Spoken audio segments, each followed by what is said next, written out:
Sir నేను ఆయన ఉంటారని నేనైతే అనుకోను సార్. చిరంజీవి గారు ఇప్పుడు రాజకీయం అనేటువంటిది ఒకసారి దూరిందంటే అది ఎప్పటికీ మనిషిలో నుంచి పోదండి. అంతేనా? చిరంజీవి గారు సినిమా యాక్టర్ గా మనందరికి ఇష్టమే, కానీ ఏమో ఆయన మనోగతం ఏముందో రాజకీయాల ఆలోచనలు. ఇప్పుడు ఆయన ఎప్పుడు నా తమ్ముడికి సపోర్ట్ చేయని అంటారు, కానీ నా తమ్ముడు నేను సపోర్ట్ చేశాను నా ఆశీస్సులు ఉన్నాయి అంటారు.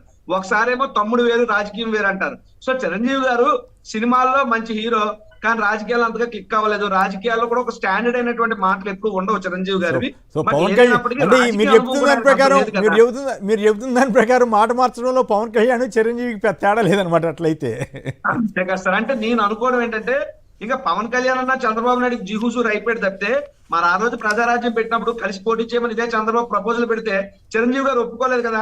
ఓ రకంగా రాజకీయ అనుభవం, రాజకీయ పరిపక్వత లేకపోవడం వల్ల చిరంజీవి గారు రాజకీయాల్లో దెబ్బతిన్నారు. ఇప్పటికీ ఆయనకి ఆ రాజకీయాలు అంత పవన్ కళ్యాణ్ గారికి అబ్బినంత చిరంజీవి గారికి ఇంకా రాజకీయాలు అవ్వలేదని నేనైతే అనుకుంటున్నా. రైట్. పురుషోత్తమ్ రెడ్డి గారు.